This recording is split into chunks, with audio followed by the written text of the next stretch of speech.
Hello, welcome to all. എല്ലാവർക്കും paramedical കോഴ്സിൻ്റെ പുതിയൊരു ക്ലിനിക്കൽ പത്തോളജി ക്ലാസ്സിലേക്ക് സ്വാഗതം. അപ്പോൾ നമുക്ക് ഈ വീഡിയോയിലൂടെ എങ്ങനെയാണ് യൂറിൻ്റെ മൈക്രോസ്കോപ്പിക്കൽ എക്സാമിനേഷൻ ചെയ്യാമെന്ന് നോക്കാം. നമ്മളിപ്പോൾ കെമിക്കൽ എക്സാമിനേഷൻ, ഫിസിക്കൽ എക്സാമിനേഷൻ, എന്താണ് യൂറിൻ്റെ കളക്ഷൻ എന്താണ് എല്ലാം നോക്കി. ഓക്കെ, ഇനി നമുക്ക് ഈ വീഡിയോയിലൂടെ എങ്ങനെയാണ് മൈക്രോസ്കോപ്പിക്കൽ എക്സാമിനേഷൻ ഓഫ് യൂറിൻ ചെയ്യാൻ നോക്കാം.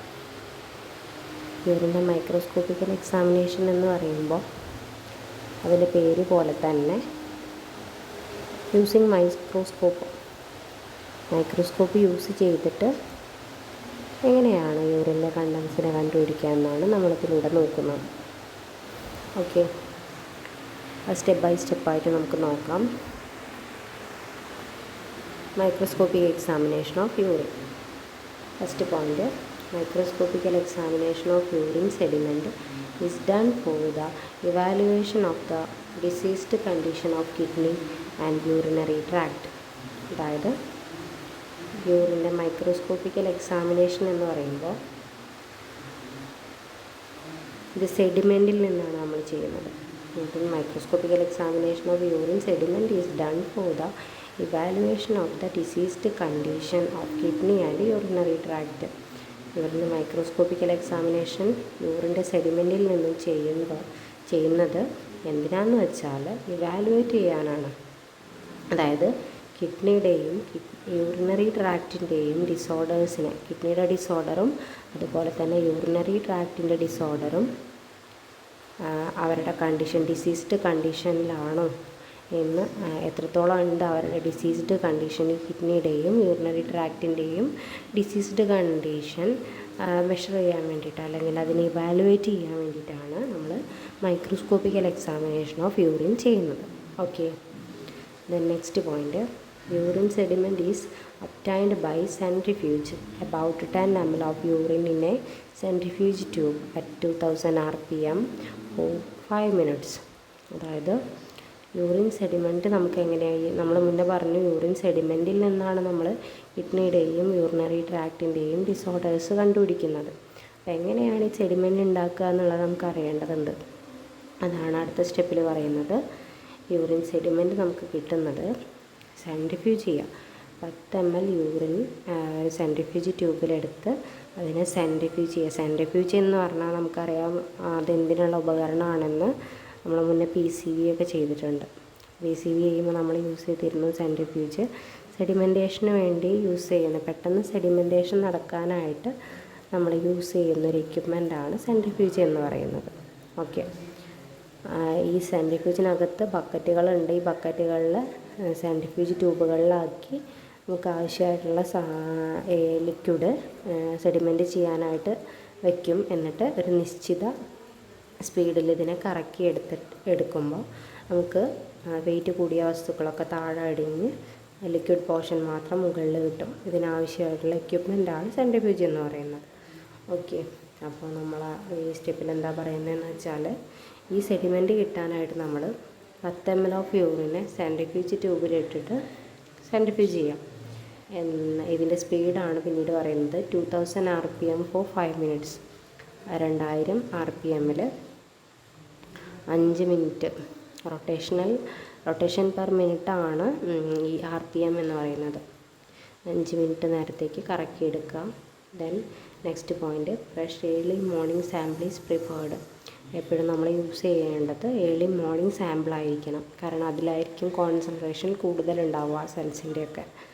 Okay, then urinary sediment can be 2 types, organised and unorganised sediments. ഈ യൂറിനറി സെഡിമെൻറ്റ്സിനെ നമ്മൾ ഓർഗനൈസ്ഡ് എന്നും അൺഓർഗനൈസ്ഡ് എന്നും രണ്ടാക്കി തിരിക്കാനായിട്ട് സാധിക്കും. Next point, the organised sediments are cast, cells, bacteria and fungi. Organised സെഡിമെൻറ്റും അൺഓർഗനൈസ്ഡും ആയിട്ടൊക്കെ നമ്മൾ തിരിച്ചിട്ടുണ്ട്. അതിൽ ഓർഗനൈസ്ഡ് സെഡിമെൻറ്റ്സ് എന്ന് പറയുന്നത് കാസ്റ്റുകൾ, സെൽസ്, ബാക്ടീരിയ, ഫംഗസ് ഇവയൊക്കെയാണ് ഈ ഓർഗനൈസ്ഡ് സെഡിമെൻറ്റ്സിൽ വരുന്നത്. അപ്പോൾ the unorganised sediments like crystals, unorganised ഏതൊക്കെയാണെന്ന് വെച്ചാൽ ക്രിസ്റ്റൽസ് വരുന്നുണ്ട് അതിൽ, various substances present in urine. പിന്നീട് എന്തെങ്കിലും വാരിയസ് സബ്സ്റ്റൻസസ് യൂറിനിൽ പ്രസൻ്റ് ആണെങ്കിൽ അതുമാണ് നമ്മുടെ അൺഓർഗനൈസ്ഡിൽ വരുന്നത്. ഓക്കെ, നമുക്കിനി ഓർഗനൈസ്ഡിൽ വരുന്നത് എന്തൊക്കെയാണെന്ന് cells. First point, the cells seen in urine are red blood cells, pus cells and epithelial cells. ഈ സെൽസിൽ വരുന്നത് ആദ്യം RBC അല്ലെങ്കിൽ റെഡ് ബ്ലഡ് സെൽസ് വരാം. പസ് സെൽസ് എന്ന് റെഡ് ബ്ലഡ് സെൽസ് നമുക്കറിയാം, എന്തെങ്കിലും ബ്ലീഡിങ്ങും കാര്യങ്ങളും ഉണ്ടെങ്കിൽ, അല്ലെങ്കിൽ ഇൻറ്റേർണൽ ബ്ലീഡിങ്ങോ യൂറിനറി ട്രാക്റ്റിൽ എന്തെങ്കിലും ബ്ലീഡിങ്ങോ കിഡ്നിയിലെ സ്റ്റോൺസിൻ്റെ കംപ്ലയിൻറ്റോ ഇതൊക്കെ കാരണം ബ്ലഡിൻ്റെ അംശം യൂറിനിലൂടെ വരികയാണെങ്കിൽ അപ്പോൾ നമുക്കതിൽ യൂറിൻ്റെ സെഡിമെൻറ്റിൽ RBCസിനെ കാണാനായിട്ട് സാധിക്കും. അതുപോലെ പിന്നീട് വരുന്നതാണ് പസ് സെൽസ് എന്ന് പറഞ്ഞാൽ യൂറിനിൽ പഴുപ്പ് കൂടുന്ന അവസരത്തിലാണ് ഈ പസ് സെൽസ് ഇൻക്രീസ് ചെയ്യുക. ബബിളിനകത്ത് ഒരുപാട് ഡോട്ട്സ് വീണ പോലെ ഇരിക്കും ഈ പസ് സെൽസിനെ കാണാനായിട്ട്. ദെൻ എപ്പിത്തീലിയൽ സെൽസ് എന്ന് പറയുമ്പോൾ ഈ ബാക്ക് പെയിനൊക്കെ കൂടി വരുന്ന സാഹചര്യത്തിലാണ് എപ്പിത്തീലിയൽ സെൽസിനെ കാണാനായിട്ട് സാധിക്കുക. ഇതിന് കറക്റ്റ് ഒരു ഷേപ്പില്ല, ഒരു ന്യൂക്ലിയസ് ഉണ്ടായിരിക്കും. പിന്നെ പറഞ്ഞ RBCക്കും പസ് സെൽസിനൊന്നും ന്യൂക്ലിയസ് ഇല്ല, പക്ഷേ നമ്മുടെ എപ്പിത്തീലിയൽ സെൽസിനൊരു നിശ്ചിത ന്യൂക്ലിയസ് കാണാനായിട്ട് സാധിക്കും. ഓക്കെ, നമുക്കിനി ഓരോ സെൽസിനെ കുറിച്ചും നോക്കാം. ഫസ്റ്റ് ആണ് RBC. First point, this is seen in urine in large numbers during pathological conditions. ഈ RBC സെൽസ് യൂറിനിൽ കാണപ്പെടുന്നത് കൂടുതലായിട്ട് ലാർജ് നമ്പേഴ്സ് കാണപ്പെടുന്നത് പത്തോളജിക്കൽ കണ്ടീഷൻസിലാണ്, അല്ലെങ്കിൽ നമ്മുടെ ബോഡി എന്തെങ്കിലും ഡിസീസ്ഡ് കണ്ടീഷനിലായിരിക്കുമ്പോഴാണ് കൂടുതലായിട്ട് യൂറിനിൽ RBCസിനെ കാണാനായിട്ട് സാധിക്കുന്നത്.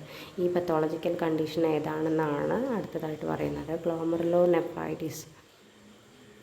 നമുക്കറിയാം നമ്മുടെ യൂറിനെ ഫിൽട്ടർ ചെയ്യുന്നത് കിഡ്നീസാണ്. കിഡ്നിക്കകത്തുള്ള ഫങ്ഷണൽ യൂണിറ്റുകളാണ് നെഫ്രോൺസ്. ഈ നെഫ്രോൺസിനകത്തുള്ള ഒരു പാർട്ടാണ് ഗ്ലോമറുലസ്. ഈ ഗ്ലോമറുലസ് എന്തെങ്കിലും ബ്രേക്കേജ് സംഭവിച്ച് അത് മൂലം വരുന്നതാണ് ഗ്ലോമറുലോനെഫ്രൈറ്റിസ് എന്ന് പറയുന്നത്. ഓക്കെ, പിന്നീട് വരുന്നത് റീനൽ ട്യൂമേഴ്സ്, കിഡ്നിയിലെ ക്യാൻസേഴ്സ് അല്ലെങ്കിൽ മുഴകൾ. പിന്നീട് വരുന്നത് ട്യൂബർക്ലോസിസ്, TB ഉണ്ടാകുമ്പോൾ, അല്ലെങ്കിൽ റീനൽ കാൽക്കുലൈ മീൻസ് കിഡ്നി, നമ്മൾ മുന്നേ പഠിച്ചു. അപ്പോൾ റീനൽ കാൽക്കുലൈ എന്ന് പറഞ്ഞാൽ കിഡ്നിയിലുണ്ടാകുന്ന കല്ലുകളാണ് ഉദ്ദേശിക്കുന്നത്. ഓക്കെ, പിന്നീട് വരുന്നത് their presence indicates bleeding in the kidney, ureters, urinary bladder and urethra. അതായത് ഇവരുടെയൊക്കെ ഈ പ്രസൻസ് ഉണ്ടെങ്കിൽ, RBCസിൻ്റെ പ്രസൻസ് ഉണ്ടെങ്കിൽ അതിന് കാരണം കിഡ്നിയിൽ ബ്ലീഡിങ് ഉണ്ടാവാം, അല്ലെങ്കിൽ യൂറിറ്ററിൽ കിഡ്നിയിൽ നിന്ന് വരുന്ന കുഴലുകളാണ് മൂത്രവാഹിനി കുഴലുകൾ. ഈ മൂത്രവാഹിനി കുഴലുകൾ അല്ലെങ്കിൽ യൂറിറ്റേഴ്സിന്, അല്ലെങ്കിൽ യൂറിനറി ബ്ലാഡർ മൂത്രസഞ്ചിക്ക്, അല്ലെങ്കിൽ യൂറിത്ര മൂത്രനാളത്തിന് എന്തെങ്കിലും ബ്ലീഡിങ് ഉണ്ടെങ്കിലാണ് ഈ RBCസിനെ നമുക്ക് യൂറിനിൽ കാണാനായിട്ട് സാധിക്കുക. Okay, then next one pus cells. it is little bigger size than RBC എങ്ങനെയാണോ ബൈക്കോൺകേവ് ഷേപ്പാന്ന് നമ്മൾ മുന്നേ പഠിച്ചിട്ടുണ്ട്. ഈ RBC എങ്ങനെയാണോ കാണാനിരിക്കുന്നത് അതിനേക്കാളും കുറച്ചുകൂടെ വലുതായിരിക്കും നമ്മുടെ പസ് സെൽസ് എന്ന് പറയുന്നത്. And contains granules, the presence of a large number of pus cells. ഈ പസ് സെൽസിനകത്ത് RBCക്കകത്ത് ഒരുപാട് ഡോട്ട്സ് വന്നാൽ എങ്ങനെ ഇരിക്കും, അല്ലെങ്കിൽ ഗ്രാന്യൂൾസ് എന്നാൽ എങ്ങനെ ഇരിക്കും ഒന്നുകൂടെ വലുതായിട്ട്. അങ്ങനെയാണ് ഈ പസ് സെൽസിൻ്റെ രൂപം എന്ന് പറയുന്നത്. Okay, then and it denotes and inflammatory conditions of the kidney or urinary tract. അതായത് ഈ പസ് സെൽസ് യൂറിനിൽ വന്നിട്ടുണ്ടെങ്കിൽ അതിനെ ഡിനോട്ട് ചെയ്യുന്നത് എന്താണെന്ന് വെച്ചാൽ എന്തോ ഒരു ഇൻഫ്ലമേറ്ററി കണ്ടീഷൻ, വീങ്ങി വലുതായി ബൾജ് ചെയ്തിട്ടുണ്ട്, അവിടെ എന്തോ പഴുപ്പ് വന്ന് കൂടിയിട്ടുണ്ട്, കിഡ്നിക്കകത്തോ യൂറിനറി ട്രാക്റ്റിനകത്തോ എന്തോ ഒരു പഴുപ്പ് മൂലം ഇൻഫ്ലമേഷൻ സംഭവിച്ചിട്ടുണ്ടെന്ന് നമുക്ക് മനസ്സിലാക്കാനായിട്ട് സാധിക്കും. Okay, then next, presence of pus cells in urine is called pyuria. ഇങ്ങനെ നമ്മുടെ യൂറിനിലെ സെഡിമെൻറ്റിൽ പസ് സെൽസിനെ കാണപ്പെടുന്ന ഈ അവസ്ഥയ്ക്ക് പറയുന്ന പേരാണ് pyuria. And it is in pyogenic infections, tuberculosis, renal calculi, tumours. പിന്നീട് കാണുന്ന അവസ്ഥകളാണ് പയോജനിക് ഇൻഫെക്ഷൻസ് ആയ ട്യൂബർക്ലോസിസ്, ടി ബി ഉണ്ടെങ്കിൽ വരാം, റീനൽ കാൽക്കുലൈ അതായത് കിഡ്നിയിലെ സ്റ്റോൺസ് കല്ലുകൾ ഉണ്ടെങ്കിൽ വരാം, പിന്നെ കിഡ്നിയിലുണ്ടാകുന്ന ക്യാൻസേഴ്സും അല്ലെങ്കിൽ മുഴകൾ, അതാണ് റീനൽ ട്യൂമേഴ്സ് എന്ന് പറയുന്നത്. ഓക്കെ, ദെൻ നെക്സ്റ്റ് വണ്ണാണ് എപ്പിത്തീലിയൽ സെൽസ്. എപ്പിത്തീലിയൽ സെൽസ് എന്ന് പറയുമ്പോൾ normal urine contain a few epithelial cells. Increase in the number of cells shows destruction of the tissue in the urinary tract. അതായത് നോർമൽ യൂറിനകത്ത് ഒരു little amount അല്ലെങ്കിൽ few amount epithelial സെൽസിനെ നമുക്ക് കാണാനായിട്ട് സാധിക്കും. അത് നോർമലാണ്. ഇല്ല, ഇതിനവസരത്തിൽ അതായത് ഈ എപ്പിത്തീലിയൽ സെൽസ് ഇൻക്രീസ് ചെയ്യുന്ന കേസസ് എങ്ങനെയാണ് വരുന്നതെന്ന് വെച്ചാൽ destruction of the tissue in the urinary tract. നമ്മുടെ യൂറിനറി ട്രാക്റ്റിലെ ഏതെങ്കിലും ടിഷ്യൂകൾക്ക് ഉണ്ടായ ഡിസ്ട്രക്ഷൻ മൂലം, എന്തെങ്കിലും ബ്രേക്കേജ് മൂലമാണ് ഇങ്ങനെ സംഭവിക്കുന്നത്. ഈ യൂറിനിൽ ഈ എപ്പിത്തീലിയൽ സെൽസിൻ്റെ എമൗണ്ട് വളരെ കൂടുതലായിട്ട് നമുക്ക് കാണപ്പെടുന്നത്. Okay, they are not having a particular shape and contain nucleus. ഇതിന് ഈ എപ്പിത്തീലിയൽ സെല്ലുകൾക്ക് ഒരു പർട്ടിക്കുലർ ഷേപ്പ് ഉണ്ടായിരിക്കില്ല. അത് മാത്രമല്ല, ഇതിനൊരു നിശ്ചിത ന്യൂക്ലിയസ് ഉണ്ടാവും. ഷേപ്പില്ലെങ്കിലും ഒരു നിശ്ചിത ന്യൂക്ലിയസ് ഇതിന് ഉണ്ടായിരിക്കും. Okay, then cast. They may be straight or curved, long or sharp. The finding of cast is very important. Its presence usually indicates some forms of kidney disorder. അതായത് ഈ കാസ്റ്റുകൾ എന്ന് പറയുമ്പോൾ സ്ട്രൈറ്റ് ഫോമിലുണ്ടായിരിക്കാം. ഓക്കെ, കർവ്ഡ് ഫോമിൽ cut ചെയ്ത് curved ഫോമിൽ ഉണ്ടായിരിക്കാം, long ആയിരിക്കാം, നീളം കൂടിയത് ഉണ്ടായിരിക്കാം, ഷാർപ്പ് കോർണർ ഉള്ളത് ഉണ്ടായിരിക്കാം. The finding of caste is very important. അവരുടെ ഫൈൻഡിങ്സ് കാസ്റ്റുകളുടെ ഫൈൻഡിങ് എങ്ങനെയാണ് ഇരിക്കുന്നത്, അത് വളരെ ഇമ്പോർട്ടൻ്റ് ആണ്. യൂഷ്വലി ഇൻഡിക്കേറ്റ്സ്, അത് ഇൻഡിക്കേറ്റ് ചെയ്യുന്നത് എന്താണെന്ന് വെച്ചാൽ some forms of kidney disorder. കിഡ്നിയുടെ എന്ത് ഡിസോർഡർ ആണെന്ന് ഇൻഫോം ചെയ്യുകയാണ് അത് ചെയ്യുന്നത്, ഈ കാസ്റ്റുകൾ ചെയ്യുന്നത്. Okay, first one hyaline cast. They are colourless.